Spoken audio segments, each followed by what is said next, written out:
Hello from 4E TV.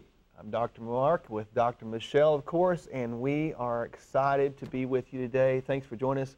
We're having some water.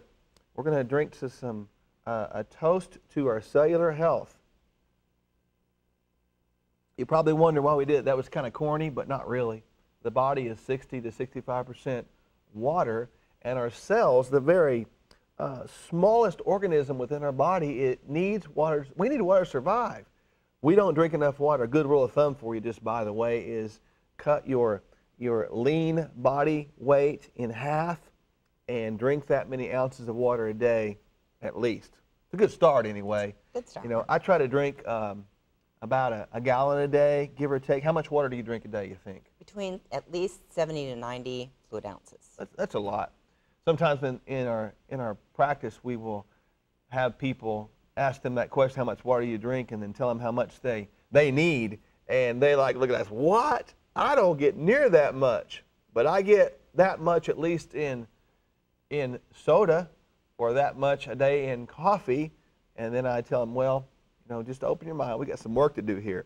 You know, life begins really at this cellular level, and you know, we here at 4E, we want to always go back to the basics. The basics are each of us are a physical being, an emotional being, an intellectual being, and a spiritual being. There are 4 parts of who we are from the very basic foundational level. And we must take care of that foundation in order for the building or the house or the temple to grow properly and be stable.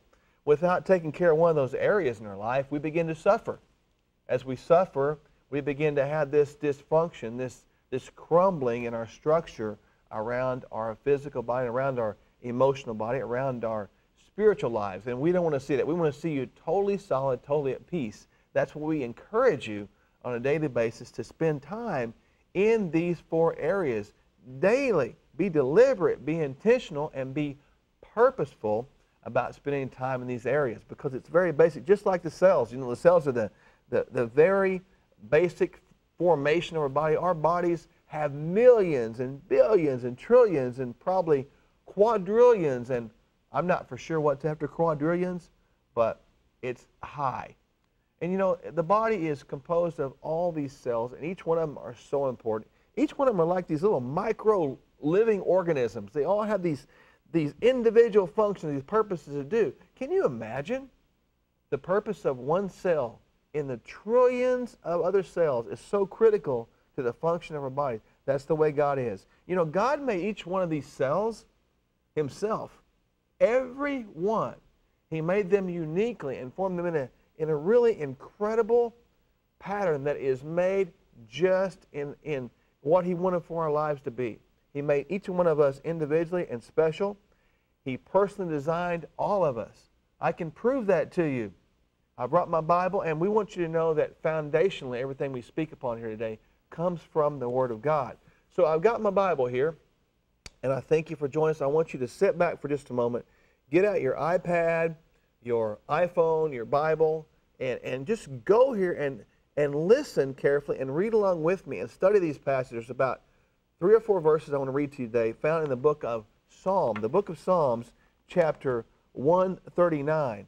Psalm is a giant, giant book with a lot of chapters, but a lot of wonderful psalms or songs of inspiration and praise.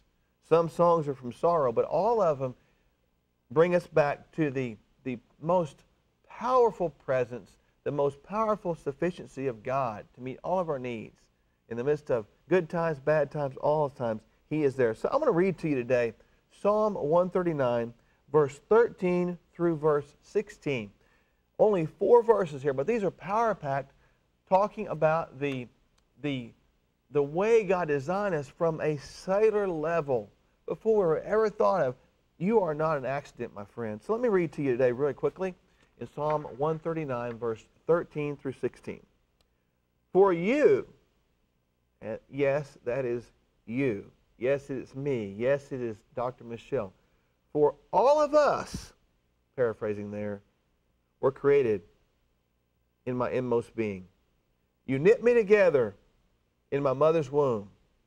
I praise you because I am fearfully and wonderfully made. Your works are wonderful. I know that full well. My frame was not hidden from you when I was made in the secret place, when I was woven together in the depths of the earth. Your eyes saw my unformed body. All the days ordained for me were written in your book before one of them came to be. That is amazing. You know, God knew not only us, but each cell before they were us. He formed every one with His idea and His plan specifically in mind to uniquely create each of us that make us. We are all different. We're knit together with God's own hand. We're His personal design, His personal masterpiece, painted with His own hand. That is God's plan for us. You and I are unique. Nobody's like you. Do you realize that? Not one person on this planet Earth, in the history of the earth, is like you. Nobody has your fingerprint, nor will they ever. That tells you something. You are not a mistake. You're not an accident. You didn't grow up from a bunch of goo on a rock that eventually got some water to it, and eventually began to swim around, and eventually decided to get out of the water and walk around the land, and eventually grew up and grew hair and walked around on all fours. Then eventually got up one day, jumped out of the tree, put the banana down, and began to stand up and walk around and begin to carry his lunch pail to work. That is not how we're formed. We are formed uniquely by the hand of God, by His creation. We are not an accident. We're very much on purpose. There's a specialness in all of us that are only you. You ever try to be somebody else? Man, that can get frustrating. That can get flat out annoying. And I've been there too. I've seen people that I really admired, and I begin to try to almost copy or mimic them because I admire their traits so well. But I've realized the more God continues to mature me and teach me, and I don't have it figured out, I need to be me. I need to be comfortable in my own skin, in my own cellular knit piece, if you will. I need to be comfortable in that because God made me that way. Yeah, I'm a passionate guy. God gave me that passion. Yes, I'm who I am because God did that for me. I want you to know, we have this saying that when God made you, He broke the mold. I got a revelation for you. And I want everybody to really catch this today. The idea of God breaking the mold is wrong. You know what He did with the mold? He put it over on the shelf and He said, man, that's my masterpiece. I'm going to keep that thing and cherish that. Look at that often, every day, and say, wow, what a great mold. He's got a whole line of molds, and guess what? One is yours. So with that said, He didn't break the mold. He made you the way you are. With that said, we're going to kind of move ahead into this whole idea of God making us the way we are from a cellular level. That is powerful, friends. We're going to talk about the cell today. Get right down the nitty-gritty. You're going to see the amazing awesomeness of the cell today, what makes it work, what makes it not work, and why we need to understand that what we do to our body can make our cells dysfunctional, therefore affect our entire workings of our entire system of our bodies. So, Dr. Michele, the cell is the little tiny thing that we kind of take for granted. We just kind of go through life and we don't really understand the significance of that. But it's pretty powerful, is it not? It's extremely powerful, Mark. You know, the cells, just like you mentioned before, are organisms. Each cell is complete in its entirety, and it's constantly responding to the environment that we create from the food that we eat, the air that we breathe, the water that we drink. And the cellular matrix of our bodies is really what we call the web of life. It's weaving that vital life force through our bodies through the processes of digestion and respiration and elimination and detoxification. And each cell, eye cells, hair cells, liver cells, kidney cells, they each have their own unique and special needs as far as nutrition. You know, for example, the liver needs certain nutrients like B vitamins. The liver cells need B vitamins and glutathione and phospholipids and flavonoids in order to create cellular detoxification of those things that are coming in through the gut that can cause potential harm to the body if these liver cells don't have the capacity to listen and do their work. So we can start to see how nutrition, if it's lacking, can cause sufficient or significant problems in different areas if we don't have the nutrients that we need to make those cells perform. Now, you mentioned that the nutrients of each cell. Are we telling people today that what we do regarding our food intake, our food ingestion, it actually affects us on a cellular level? Absolutely. Food not only talks to your blue genes, but it also talks to your cellular genes. You know, within 10 minutes of taking in a food, your cells are responding by producing hormones and by creating cytokines, which can be inflammatory components from the immune system that upregulate inflammation, which then cause pain, which can cause bloating and GI distress.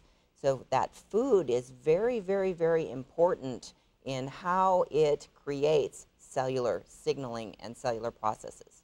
So with our food, it's really more than nutrition. It's information. It's telling our bodies to do something. It's like sending this big information instructional manual to the body to do something, right? Yes, food is absolutely information. Just like we were speaking to, if think about it like this, if you don't have coenzyme Q10. Coenzyme Q10 is a coenzyme that works in the electron transport chain of the mitochondria. Now, the mitochondria are cellular organs that live inside the cell that are responsible for making energy for us. Now, I've heard of the term mitochondria. So we're down in these cells, but inside these cells, there's also these little other systems within each of these trillions and trillions of cells. There's systems in each, and the mitochondria is the place or the system that's responsible for energy production. Correct? That's correct. That is amazing. So if the information given to the cells becomes wrong or in error, then consequently we might not have the production of energy in our lives that we would need to survive. Right. Wrong or in error or deficient, we might not have the nutritional information that we actually need to go from one process to the next. So energy levels may go down and show up in a system like fatigue, and it's actually all the way down at the cellular level as a cause of deficiency. And if we think about, you know, what do we do with our lifestyle every day? How do we eat every day? Most of us kind of get stuck in a rut where we eat the same things every day, all the time. And certain nutrients start to become deficient. And then cells that depend upon certain nutrients for metabolic function actually inhibit processes that are necessary for either energy production or detoxification or growing new hair and making new cells and turning over enzyme production for food digestion.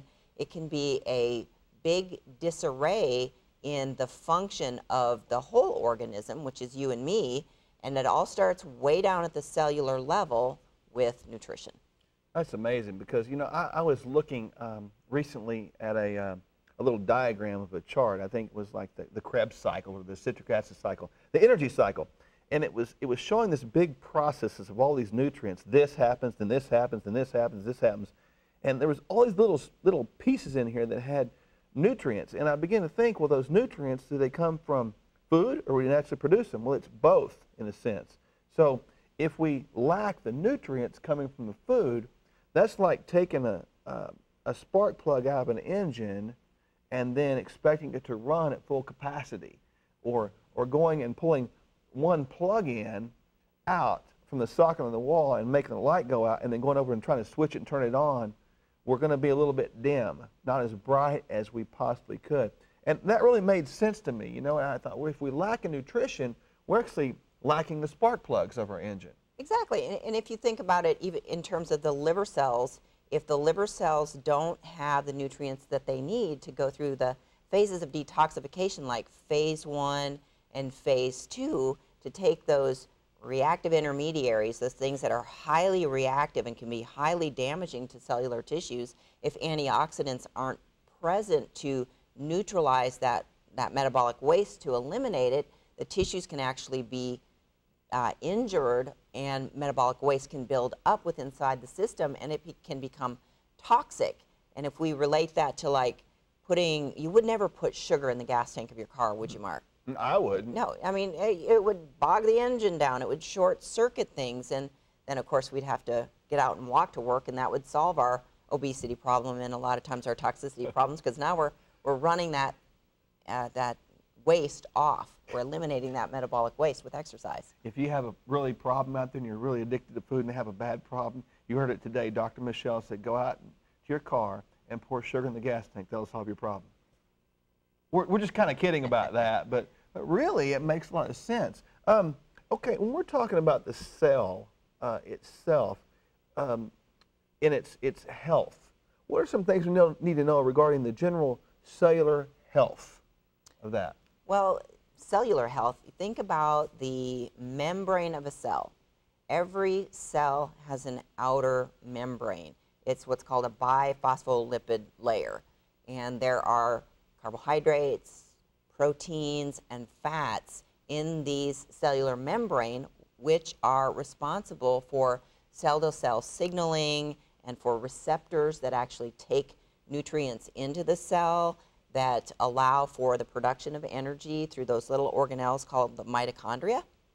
And also that cellular membrane has in the lining of it omega-3 fatty acids, EPA and DHA. It's got a very specific balance of omega-3s to 6s that it likes in the outer membrane.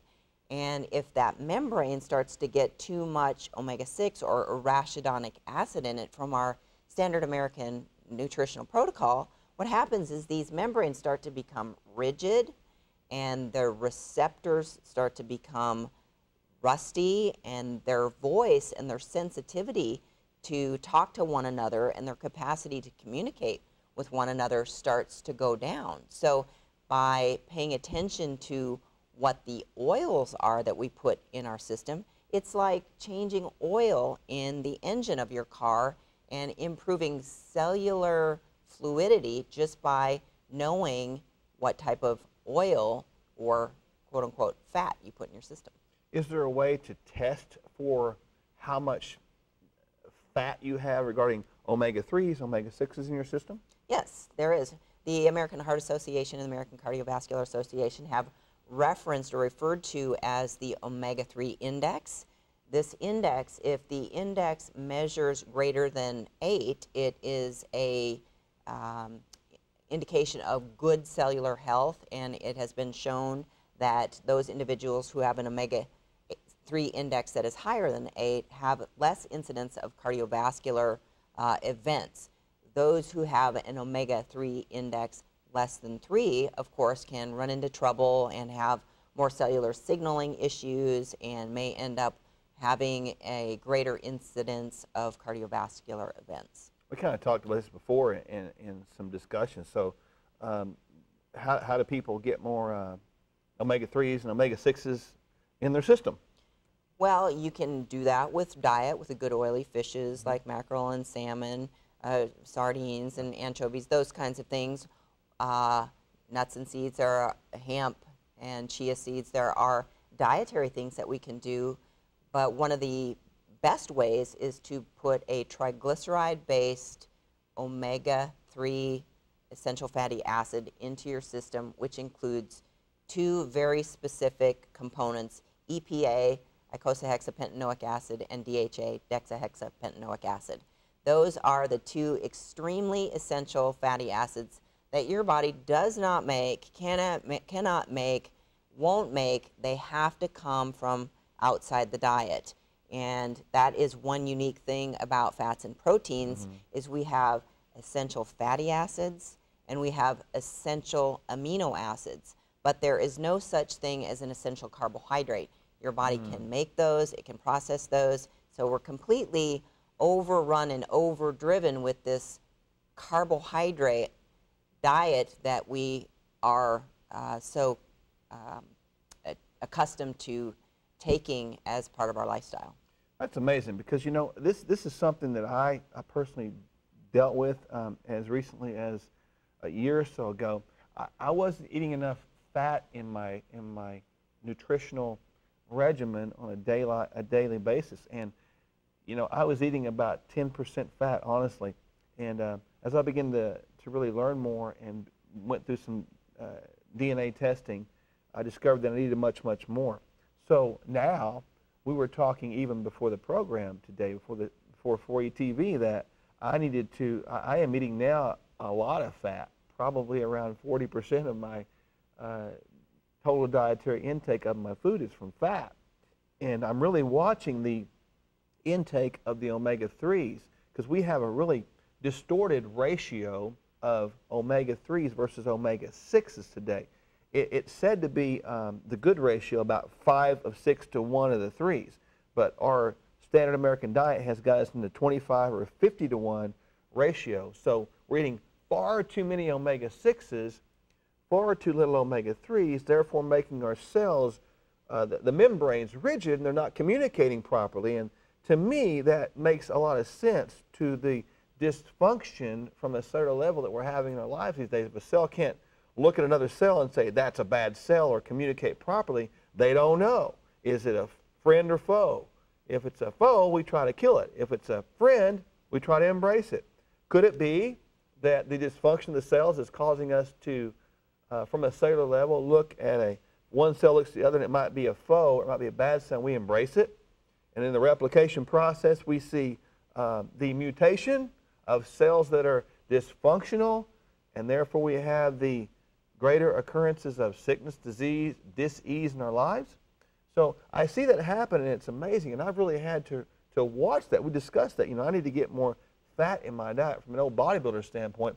You know, that's a hard lesson to catch. Yeah, a lot of it, we're extremely fat phobic, and then if we don't have enough fat in our diet, where do our calories come from? And we have a tendency to put carbohydrates in there, and then carbohydrate after carbohydrate. What ends up happening is we get cellular resistance or metabolic syndrome, where it's a syndrome where blood sugar and insulin cannot match up, and you can no longer take in sugar into the cell to be used by the mitochondria, that magic mitochondria, to make energy from us. So now we have a cellular resistance phenomenon happening or starting from the very nature of the foodstuffs that we take in on a daily basis, and we only do what we know. If we're not educated and we don't know to do anything different, we just continue on down the path with the same old standard American diet. How does the cellular resistance, or the insulin resistance thing that you're mentioning, relate to the to diabetes mellitus? Well, insulin resistance is the precursor to diabetes mellitus, and it can happen as many as 5 to 10 years prior to it, and we can usually pick that up on lab and through body composition and watching what's actually going on with the system. And cellular resistance can be turned around through good exercise. Exercise is the #1 thing, second to diet, of course, in sensitizing a cell to hearing its own voice with blood sugar and insulin. So we don't have to go on to pills and shots. We can actually use exercise and good nutrition to stave off the development of diabetes and metabolic syndrome. So the sensitivity is kind of that membrane area you're talking about. Yes, it's the receptor in the cellular membrane. So in reality, if we keep our cells healthy, in theory, it would decrease the likelihood that these conditions of sickness and disease are going to affect us. Yes, once again, going back to, you know, nutrition. Nutrition is 85% of the long-term outcome. We get on the nutrition train and we stay on the nutrition train. We may have that one cheat day or splurge day, but we have to change, again, our concept of how we live our lifestyle to improve the functional physical piece all the way down to that cellular level. Those cells do just like your whole body does. They digest, they respire, means they breathe, they use nutrients to create energy, and they eliminate, just like you and I do. So they would have, probably in God's term, little names for each one of them. They're their own little people, right? Every one of them. That's and right. They have a purpose, and we need to take care of them, right? Right, and start thinking about the side effect that food can have at the cellular level in terms of how you show up every day with energy, vitality, vigor, or the opposite. Brain fog, fatigue, insomnia, depression. You know, I'm going to ask you, Dr. Michele, to look in that camera over there just for 30 seconds, and I sense strongly you need to encourage people from a medical standpoint that they can turn things around. They have the power to turn things around. That they're not walking in a hopeless situation. They have hope. So just encourage people with that. Yes, I'd like to just, encourage each and every one of you to stand your feet firmly on the floor and shake off those strongholds of sugar addiction and alcohol addiction and perhaps drug addiction, the things that are actually creating long-term illness and chronic disease by, shaking off those things that can cause inflammation simply by reaching for good, healthy fruits and vegetables and good, clean proteins instead of that Snicker bar or whatever it might be that immediately satiates that craving, but it doesn't satiate cellular function and improve vitality. So I just know that each one of us, if we just take the bull by the horns and make a commitment, take the I Have Value pledge on our website and start to turn your life around from the ground up, that we can turn this nation around, we can turn ourselves around, and we can start living as healthy individuals and not have to show up with diabetes, hypertension, and things that need to be pilled if we will take control of our lifestyle. We want to encourage you. You can be free. Who the Son sets free is free indeed. Pray for us, would you? Get on our websites and visit. We'd love to hear from you. There's a place to support us financially through a nonprofit if that is what God lays in your heart. You're never going to outgive God anyway, so good luck with that one. We want to encourage you just to support us. Get on there on our websites, look us up, keep us in your prayers most of all. There's some awesome products in there to avail yourself. And for right now, we'll see you next time from Dr. Mark and Dr. Michele on 4E TV.